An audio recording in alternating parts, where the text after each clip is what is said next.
de la gouvernance. Et elle a fait beaucoup d'observations. Où le Maroc a pris de retard, il était pris en cours par un certain nombre de gouvernements pour lesquels il n'était pas préparé. Il a plus subi que choisi de faire des régularisations. En dernière, absence de pilotage. Et il y a des observations également qui sont des défis où la question ne s'est pas encore posée au niveau des nouvelles politiques. Il y a des problèmes, on observe également des problèmes de régularisation. Il y a, le gouvernement vient de redécouvrir ce qui s'est passé en Europe avec des régularisations. Troisième chose, c'est qu'il ne s'est pas encore posé le problème des droits de l'immigré et les droits des réfugiés. Car vous savez que hier, ça s'est confirmé, nous n'avons pas une politique d'immigration. Nous travaillons avec celle du HCR. C'est pour ça que le HCR est là. Donc nous avons un problème quand il y a des réfugiés obligés de les envoyer dans notre pays parce qu'ils ne peuvent pas revenir dans le cadre du Maroc.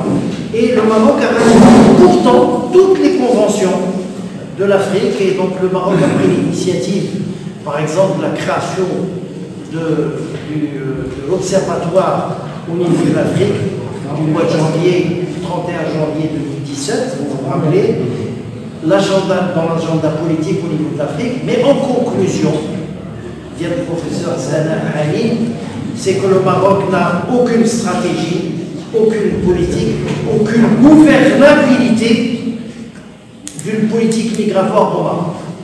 Relié par le Oustad Aïd al-Qaddam, donc pour lui, comme il a commencé par une belle phrase, tous les artistes et les arts, d'une manière générale, ont réussi et ont donné de très belles choses, et même ont devancé les politiques, sauf la politique, qui a donné une catastrophe, parce que les hommes ne sont pas préparés, ils sont toujours pris par le... Alors il a parlé beaucoup plus des défis du futur. Alors il y a un défi qui est institutionnel, où on doit modifier les lois pour s'adapter, et au moins les harmoniser avec ce qui existe en Afrique, l'OHADA. Il a parlé des défis sociaux, les défis de la stabilisation, dire ce mouvement des Africains qui bougent, parce que même s'ils sont un pays d'accueil, ils cherchent tous, de toute façon, c'est un tremplin, c'est un petit marche-pied le Maroc. S'ils peuvent partir, comme les Marocains, quand on regarde un petit peu les statistiques, presque plus de 70% veulent quitter, surtout la jeunesse, ils veulent quitter le Maroc comme tous les autres pays, parce que l'Eldorado c'est là-bas, c'est pas chez eux. Et puis, il y a le grand problème au niveau démocratique, c'est l'absence d'un débat social. Donc, les partis politiques aussi sont très dépassés. Il n'y a pas, ce n'est pas un sujet d'actualité pour eux. Donc, c'est une société qui prend des retards parce que la diversité au niveau international va poser des problèmes qui se sont posés en France, qui se sont posés aux États-Unis, etc. Comment avoir une politique migratoire régulée sans avoir une pression. Donc, ça, c'est des défis. Alors, il y a trois grands défis. C'est celui de la dimension de la sécurité, pour éviter le problème du terrorisme. Et donc, il faut une cartographie. Deuxième dimension, c'est une dimension de l'ordre économique sur laquelle il est resté en détail. Et la troisième, c'est social, c'est comment apprendre aux gens de vivre ensemble, que lui appelle la cohabitation. D'accord? Ça veut dire que cohabitation politique, sociale, etc. Et puis, il a cité la double absence d'un auteur qui s'appelle Ahmed Ziyad.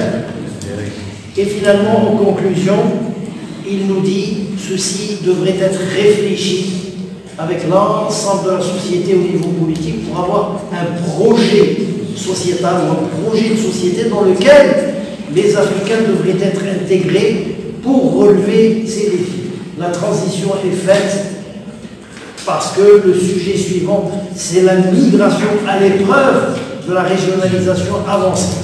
D'accord?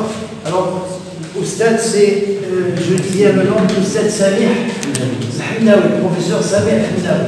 Vous voulez... 2 minutes, pas chacun.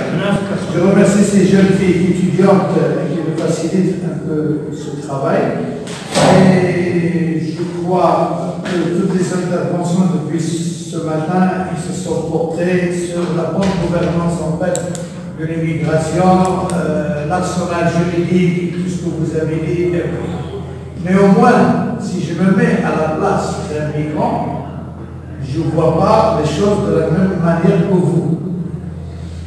Parce que, en fait, peut-être l'arsenal juridique existe, je ne poserai pas de questions pour éviter un peu les discussions stériles, mais néanmoins, j'ai un certain nombre de remarques qui sont très importantes, parce que le Maroc s'est doté d'institutions étatiques de bonne gouvernance pour gérer un certain nombre de problèmes, aussi des lois, mais il y a quelques amalgames que je souhaiterais intervenir sur, par exemple, le pacte mondial. Le pacte mondial n'est pas contraignant, ce n'est pas une obligation pour les États. D'ailleurs, les grands États n'ont pas signé, ni les États-Unis, ni la France, ni les pays arabes, ni la Belgique. Même le gouvernement s'est disloqué à cause de ce pacte. Donc il reste un papier, bon, les gens ne sont pas obligés. Ceux qui l'ont ratifié, ce sont les pays africains et certains pays de l'Amérique du Sud. Deuxièmement, tout à l'heure, vous, chers collègues, vous avez parlé du problème de la CEDEAO. Vous avez cité donc la CEDEAO. Certes, le Maroc aujourd'hui a des petits problèmes pour être dans un regroupement économique parce que l'humain ne marche pas, on le sait. L'Indo l'Arabia est pas sur le point d'Israël. La Méditerranée non plus. La seule issue, c'est la CEDEAO. Sauf que la CEDEAO, le problème que le Maroc a avec la CEDEAO, c'est qu'il n'y a pas de frontières. Et un des problèmes, c'est la circulation des biens et des personnes. Donc ça, c'est une projection vers l'avenir. Tout à l'heure, une dame avait présenté quelque chose qui m'a choqué. C'est vrai qu'il y a des ministères, mais le CGM, dans la gestion de la migration. Alors, c'est lui le patron. C'est lui qui a le fait. Mais quand j'ai suivi ce que Madame avait dit, c'est en fait, elle nous a présenté un certain nombre de points très importants. Mais rien n'est applicable. Il y a des restrictions qui font que tu ne peux absolument rien faire. Et ça, c'est un problème. Et je ne vais pas trop tarder sur le point que vous avez tout à l'heure. Si vous avez le temps, je peux vous lire un peu les recommandations des associations africaines qui sont là, mais je souhaiterais les donner aux organisateurs. Mais néanmoins, un point très important que vous avez tout à l'heure, chers collègues, quand vous avez parlé des khotaba messagiers, vous avez oublié un problème très important. C'est d'abord le personnel médical qui se comporte très mal. Mais c'est tous les instituteurs et les écoles, c'est un vrai problème. Les directions au niveau un directeur au niveau de l'école aurait pu parler aux élèves pour le problème de la discrimination raciale. Un instituteur, c'est la même chose. Peut-être que je n'ai pas bien entendu. Écoutez, voilà, c'est constitutionnel. C'est très bien, si vous l'avez dit, c'est que vous encouragez la félicité à continuer à venir. Le problème qui reste, c'est vrai que tout à l'heure, vous avez. C'est vrai que les communications, on a parlé de l'immigration marocaine elle-même au niveau de l'Europe et son apport par rapport à certaines régions, et aussi cette immigration sud-sud africaine. Cette immigration sud-sud, le ministère est là, qui nous répondent sur l'évaluation de leur politique migratoire. Ils nous disent où est-ce qu'ils sont arrivés dans cette politique, sachant qu'il vient de sortir le dernier rapport au mois de décembre. Un point, le dernier, et je m'arrêterai, l'envoyé spécial des Nations Unies pour les droits de l'homme. Est-ce que vous avez lu son rapport au mois de décembre 2018? C'est très important. Il a critiqué le CNDH, c'est ce que vous avez dit, avec les critiques.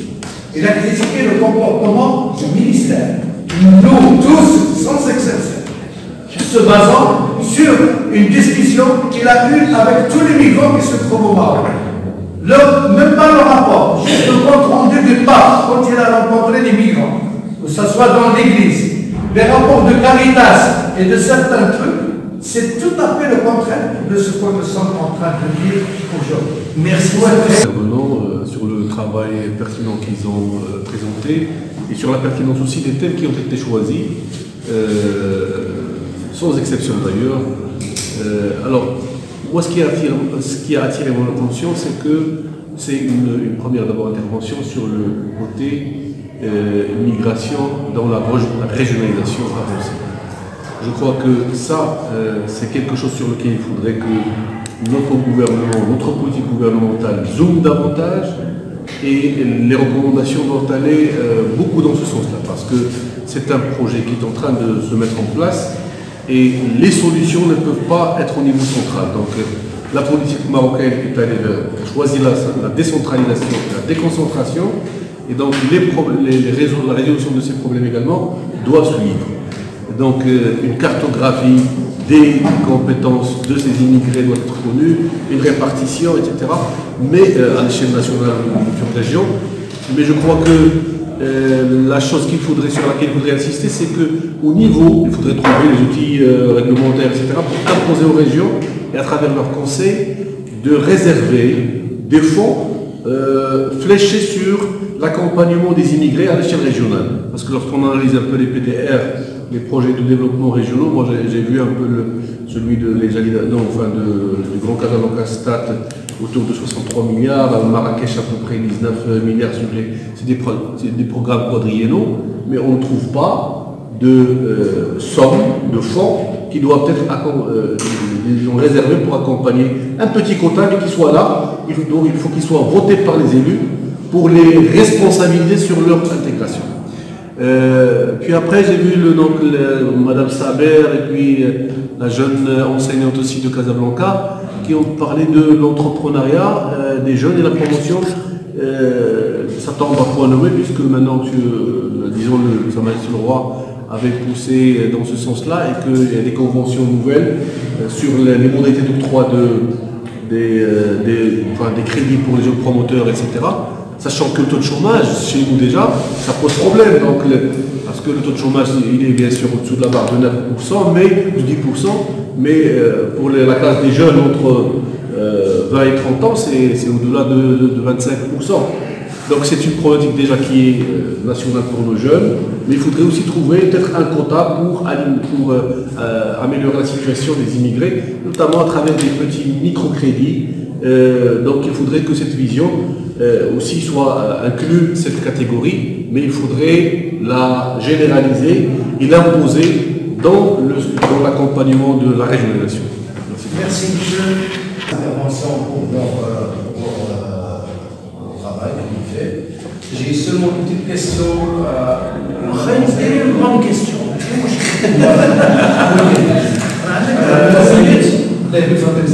Qui a présenté une très bonne intervention. Sauf que vous avez, je crois, vous avez présenté l'échantillon sous forme de 4, je crois, 4 femmes. Non, ce sont des entretiens qui ont été faits par les 4. Il s'agit d'un entretien. Nous cherchons qualitatif ou bien quantitatif. C'est ça ma question. C'est bon, très bien, merci.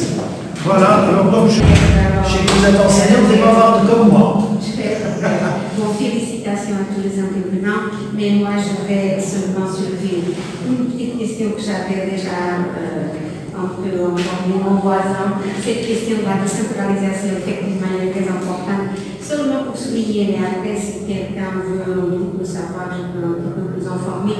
Effectivement, nos structures nationales, soit l'immigration, soit l'immigration, ont des structures délocalisées au niveau de l'administration de l'État. Par exemple, au niveau de l'immigration, nous avons bien sûr la direction générale pour les communautés portées à l'étranger pour l'immigration, mais il y a des centres locaux dans les régions principales d'où viennent les immigrés portugais et qui parfois sont attachés, mais pas forcément dans les municipalités, aux villes, parce que dans l'espace, et qui répondent par exemple aux besoins d'information dans l'enseignement, quand les immigrés viennent au Portugal pour des courtes périodes, donc ils peuvent savoir qu'est-ce qui se passe avec les questions des investissements, des impôts, la régularisation par exemple d'une voiture, le traitement de passeport. C'est comme une maison du citoyen pour résoudre rapidement les réponses des immigrés qui viennent pour des périodes futures. Donc il y a des structures décentralisées dans les principales régions d'origine de ces immigrés pour faciliter. Et au niveau de l'immigration, donc au-delà des structures nationales qu'on a de commissariat général, c'est une structure à l'immigration, nous avons des centres locaux de l'immigration, disons, dispersés pour tout le pays, précisément pour répondre, pour enregistrer les demandes, les informations, les renseignements. Donc si les gens sont intéressés, je peux éclairer tous. Après, j'ai seulement deux petites questions vis-à-vis de la communication de professeur Fatima. Et seulement pour renforcer, moi j'ai écouté votre effectivement communication sur l'entrepreneuriat immigré et le profil que vous avez dit que c'est plutôt des auto-employeurs, des auto-emplois. Je vais demander effectivement, nous avons, je pense que le professeur Chafik a touché un peu à ça, nous avons le microcrédit qui effectivement a aussi ses préoccupations pour la population nationale, ses profils d'employeurs, mais ça concerne aussi les étrangers, les immigrés. Nous avons et la question sur les questions d'accès à l'emploi, c'est pas moi pour ajouter, c'est quels sont les emplois au Maroc non pourvus pour les nationaux et à qui le Maroc a besoin effectivement de recourir à l'information. Je vous remercie. 3 minutes 10. Même si le ministère a été pointé de doigt plusieurs fois par tous les intervenants, mais j'aimerais bien dire que le ministère, son rôle, c'est l'accompagnement et la sensibilisation à travers les programmes afin d'intégrer les immigrés du Maroc dans tous les blocs, que ce soit social, que ce soit économique, que ce soit culturel. Il y a des activités où il y a des programmes qui sont mis en œuvre, mais aussi il y a des appels à projets afin d'accompagner les associations, que ce soit bancaires ou bien des associations d'immigrés. C'est de la même chose, c'est-à-dire que dans l'appel à projet, il y a des bénéficiaires. On a passé de 9 associations jusqu'à 116 associations qui ont bénéficié de l'aide de l'État afin de mettre en œuvre cette stratégie nationale d'immigration et d'asile. Autre point qui était trop critiqué, c'est la loi 0203. Moi, j'aimerais relever ce point d'une manière comparative. Moi aussi, comme il a dit Sidi Mohamed, j'étais un heureux, j'étais un immigrant, donc je savais comment ça se passait ailleurs et ici au Maroc. Je parle de mon ex-pays, c'est l'Espagne. En Espagne, ils ont appliqué la première loi 785. La première loi 785, c'était trop restrictif, trop critiqué par les ONG, la société civile. Et l'Espagne a tardé presque 10 ans, c'est la même chose qu'au Maroc, depuis 2003 jusqu'à la mise en place de la SNIA, la stratégie nationale d'immigration et d'asile, en 2013, c'est-à-dire 10 ans. C'est la même chose que l'Espagne, qu'un pays européen, il a pu mettre une stratégie qui s'appelait le PC, il y a le premier, c'est le PC, c'est le programme pour l'intégration sociale des immigrés en 1994, et le deuxième c'est en 2001. C'est le GRECO, c'est le programme global de régulation et coordination des étrangers d'immigration d'Espagne. C'est après, ils ont tardé encore pour mettre des plans stratégiques pour l'intégration des immigrés. Et actuellement, en Espagne, il n'y a pas de programme. Parce que même le président espagnol, quand il était présent au pacte mondial à Marrakech, il a dit à l'occasion dans un discours, il dit bon, on va mettre un plan stratégique pour l'intégration des immigrés. Donc moi, de ce côté, que j'aimerais bien dire que moi je suis optimiste et je ne suis pas trop pessimiste. Et j'invite bien les chercheurs à bien taper à la porte du ministère. Il y a l'accès au ministère. Nous, on donne l'information. On n'est pas fermé sur nous. C'est la raison pour laquelle que chaque année, on édite des rapports. Les rapports sont publics. L'information, elle est publique. Tout ce que je dis, même plus, c'est public. C'est-à-dire, il faut, c'est pas de critiquer, mais il faut que les chercheurs, les enseignants, s'approchent au ministère.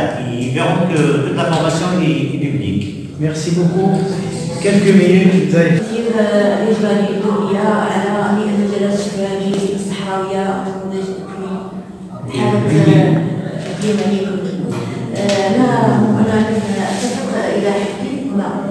مع كون أن فعلا أن الهجرة الإيديولوجية لها انعكاسات مجالية مهمة لجنوب المغرب وخاصة في مجال الإعاقة.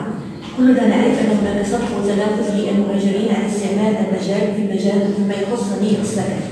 إلا أن هذا التنافس أدى إلى مضاربات العقارية، أدى إلى توسع حضاري مستمر، أدى إلى إدخال أنواع جديدة من السكن على هذا المجال. وهنا السؤال ديالي كيجي هنا، هذه الأنواع الجديدة التي دخلت في هذه المجالات شبه الصحراوية كان لها انعكاس على القصور، يعني جماعات القصور هي من الجماعات على القصور.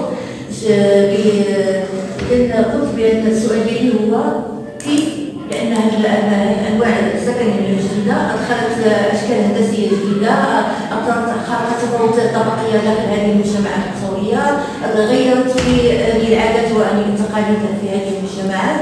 إذن كيف يمكن أن نحافظ على القصور في ظل هذه الهجمة بين قوسين وفي هذه التحولات السريعة المرتبطة بالهجرة الإيديولوجية، علما أن القصور هي مرور ثقافي وحضاري، كيف يمكن لنا أن نحافظ عليه أمام هذا التخييم أو هذا النوع الجديد من البناء الدقيق على هذه المجتمعات بجنوب المغرب.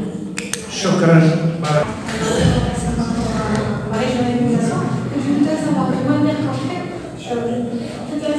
Les collectivités qu'on voit représentées dans des régions au commun en passant par l'agriculture et la province. Donc je voudrais savoir concrètement quel est le rôle de chacune de ces quatre parties en fait, dans la migration sans qu'en fait l'une remplisse l'autre. Parce qu'on sait que les rôles sont un peu voilà, il y a certains points communs entre les deux, donc je voudrais concrètement comment faire, comment ces collectivités participent à la mise en œuvre de la politique de migration, séparément sans qu'on entrer dans le périmètre de voilà. Je voudrais vous remercier pour la parole que vous m'accordez, mais surtout de permettre d'économiser quelques minutes, parce que vous avez présenté déjà, vous avez présenté le chat, parce que j'aurais voulu provoquer aussi le consul général, lui renvoyer un peu une provocation pour dire qu'aujourd'hui je comprends bien parfaitement pourquoi je ne sais plus combien de fois j'ai été considéré comme un Sénégalais. Que ce soit à la Médina, partout où je passe, ben, la première question qu'un Marocain puisse me poser, c'est Sénégalais. Alors souvent j'accepte, il m'arrive d'accepter parce que la physionomie aussi fait que il est difficile de faire la différence entre Tchadiens et Sénégalais, parce que même les Sénégalais aussi, dans les rues de là-bas, me prennent pour un ressortissant sénégalais. Donc je voulais moi aussi vanter un peu les mérites des relations légendaires, historiques qu'il y a entre le Tchad et le Sénégal, entre Tchadiens et Marocains. Mais là n'est pas l'objet de mon intervention, parce que je vais plutôt faire un partage, petit témoignage de ce que nous faisons sur le terrain en matière d'activités consulaires qui concourent à la réalisation des objectifs d'intégration des immigrés au Maroc. Voilà, donc je vais pour cela vous entretenir sur ce que nous faisons, les obstacles que nous rencontrons, et puis finir par formuler évidemment 2 ou 3 propositions pour améliorer ces relations. Bon, permettez tout de même d'aller très rapidement dans le contexte, puisque pour vous-même, les enseignants et éminents chercheurs, pour ce que vous êtes, la répétition est pédagogique, et vous l'avez abordé si bien dit avant moi que le Maroc, qui a été toujours considéré comme un pays d'immigration, on est tous d'accord, est devenu véritablement un pays de transit et d'accueil de migrants, mais alors cela s'explique, comme tout le monde l'a très bien dit, par sa position géographique le plus proche de l'Europe occidentale et au carrefour de ces deux régions que sont l'Afrique subsaharienne et la région arabe, dont on enregistre malheureusement un très grand nombre de conflits armés qui poussent des centaines de milliers de personnes en exil et qui obligent le Maroc à devenir par la force des choses un pays de destination et d'accueil des demandeurs d'asile, comme l'a déjà souligné Madame Dalila. Mais il faut souligner aussi que le Maroc, par ailleurs, à la faveur de sa politique de coopération en matière d'enseignement, est devenu aussi une destination africaine de choix pour les études, parce qu'on dénombre aujourd'hui un peu plus de 20 000 étudiants étrangers qui viennent majoritairement de l'Afrique subsaharienne, et ce par le canal de l'Agence marocaine de coopération internationale. Chaque jour, chaque année, le nombre augmente. Par exemple, le cas du Tchad, où nous sommes passés jusqu'à 2017 de 40 bourses à 80. C'est pour vous dire la complexité de la tâche, la difficulté que nous avons au niveau des missions diplomatiques et consulaires à gérer, à accueillir, notamment à faciliter l'intégration des étudiants au Maroc, non seulement des migrants clandestins, mais aussi des étudiants, de ceux qui rentrent même par la voie régulière. Bon, je vais m'en passer pour vous tracer en quelques points ce que nous faisons en matière d'accueil, d'écoute, d'orientation des ressortissants de nos pays respectifs, ceux qui arrivent, donc comme je l'ai déjà dit, de manière régulière, donc par des visas d'études, mais aussi ceux qui arrivent de manière irrégulière par la route, ou même qui arrivent par la voie régulière, mais qui sont arrivés déjà à l'avance comme des potentiels migrants irréguliers, du fait, par exemple, qu'ils viennent pour étudier, mais avec des visas touristes. Ça, c'est le problème le plus récurrent que nous rencontrons maintenant. Des ambassades, parfois, par inadvertance ou malgré elles, octroient des visas à des gens qui le demandent pour venir étudier, mais qui viennent avec des visas tourisme, sachant que le visa tourisme ne peut pas donner droit à la régularisation automatique des séjours. Ça, c'est le plus grand problème que nous rencontrons dans l'exécution de nos fonctions consulaires. Mais nous faisons un travail de titan, de sensibilisation, et sachez-le, faites confiance, nous faisons chaque jour un travail de sensibilisation dans le sens à permettre aux étudiants de régulariser leur séjour dans les délais de 90 jours pour ceux qui viennent avec des visas études. Beaucoup le réussissent, d'autres non, à cause des difficultés parfois qu'ils rencontrent avec les bailleurs qui, au bout d'un, 2, 3 mois, se rendent compte qu'ils ne peuvent pas obtenir un contrat de bail. Et cela pose un problème qui parfois nous amène à entrer, à faciliter un peu parfois de règlement des différends à l'amiable avec des bailleurs. Nous faisons aussi un travail de délivrance des documents consulaires pour permettre à nos ressortissants de séjourner de manière paisible. Mais alors, pour cela, on ne se fait pas souvent comprendre, puisqu'il faut d'abord régulariser son séjour avant de prétendre à une carte consulaire, ce qui pose souvent des difficultés dans l'entendement de nos ressortissants. Nous collaborons aussi à défaut d'intégration avec l'Organisation mondiale pour l'immigration au rapatriement volontaire de ceux qui, malheureusement, pour telle ou telle raison, ne peuvent pas s'intégrer et qui décident de rentrer. Voilà. Donc là aussi, nous travaillons avec l'OIM, qui n'est pas représenté ici, mais qui joue un rôle très actif en matière non seulement de rapatriement volontaire, mais aussi d'intégration des migrants. Voilà, mais je voudrais aussi dire que nous faisons un travail très étroit de communication avec les autorités marocaines, et ce au regard des dispositions de textes de conventions internationales, telles que la Convention de Vienne de 1963 sur les relations consulaires, qui permettent d'être proches de nos ressortissants, de leur rendre visite aux détenus, de discuter, d'améliorer leurs conditions de détention carcérale, et grâce aux facilités que nous offrent les instances marocaines impliquées dans la question, notamment l'administration pénitentiaire. Je voudrais m'en passer très rapidement pour souligner qu'au-delà de ce rôle d'accompagnement de migrants, qu'ils soient étudiants, qu'ils soient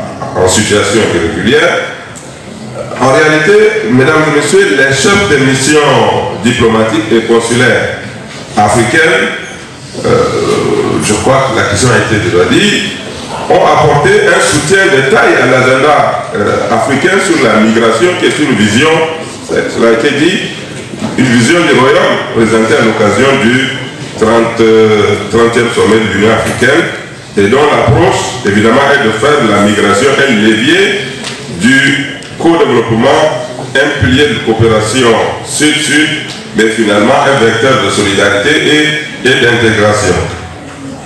Bon, j'en parle puisque la question a été suffisamment abordée par mes prédécesseurs. Finalement, pour souligner un deuxième soutien de taille que les ambassades et les consulats d'origine des pays africains ont apporté au gouvernement marocain, c'est qu'il faut le souligner à l'occasion de la conférence intergouvernementale des Nations Unies qui a abouti à l'adoption du pacte mondial relatif aux migrations sûres, régulières et ordonnées. J'ai particulièrement eu la chance d'être chargé d'affaires à l'époque et j'ai participé à plusieurs réunions au niveau du ministère des Affaires étrangères, et le soutien des ambassades et des consulats africains n'a pas fait défaut. Mais alors, je disais tantôt que nous éprouvons quelques difficultés dans l'élan et la volonté de contribuer à l'intégration au Maroc des immigrés, ce malgré les dispositions de la Convention de Vienne dont je viens de citer. Par exemple, dans les difficultés d'accès aux services, d'accès aux services ou de communication, mais alors liées à certaines procédures administratives qui méritent d'être améliorées, sur lesquelles je reviendrai en suggestion, mais nous manquons aussi, sinon nous ne sommes pas suffisamment outillés en connaissance de l'administration marocaine des lois et règlements du royaume sur l'immigration. Il arrive certains temps, par exemple, que des ressortissants qui sortent, qui restent plus de 6 mois en dehors du royaume ne peuvent plus rentrer, qu'ils soient tout le temps bloqués à l'aéroport, parce qu'il y a une disposition, une loi qui dit ceci, on ne doit pas, même si on est détenteur d'un séjour régulier, on ne doit pas rester plus de 6 mois en dehors du Maroc. Nous-mêmes, agents consulaires, toutefois, par manque d'informations, parce que nous n'avons pas suffisamment préparé, suffisamment informé, suffisamment sensibilisé nos ressortissants sur cette question. Parce que nous estimons que l'information, les documents nécessaires ne nous ont pas été mis à disposition. Mais voilà, ça, ce sont là les deux difficultés majeures. J'aurai le temps de restituer les textes. Mais pour finalement faire deux propositions avant de clore mes propos, pour demander aux autorités marocaines de faciliter davantage les conditions d'exercice des fonctions consulaires et finalement de mettre à la disposition des services consulaires et culturels les documents, les textes nationaux du royaume pour nous permettre de les diffuser auprès des chancelleries africaines. Et finalement aussi, on ne peut pas parler de cette question de l'immigration sans inviter le royaume du Maroc et tous les autres pays africains évidemment à mettre en œuvre le pacte mondial qui a été évidemment adopté ici au Maroc, à Marrakech, parce qu'il représente un outil de taille important pour atteindre les objectifs que ce soit de l'agenda sur la migration ou sur la politique nationale de migration et d'asile du Maroc. Je voudrais, mesdames et messieurs, monsieur le président, cher éminent professeur enseignant, remercier l'université d'Alger de Gand qui m'a fait l'honneur de prendre part à cet important colloque. Je voudrais de manière spéciale remercier le monsieur Moustapha Zeri qui en est le président du comité d'organisation, coordonnateur, mais aussi Madame Amina, professeur Amina Isabelle, qui a eu le premier contact avec moi, mais tous les deux je vous l'avoue, m'ont motivé de bout en bout pour faire le déplacement d'être et participer à cette conférence. Je vous remercie.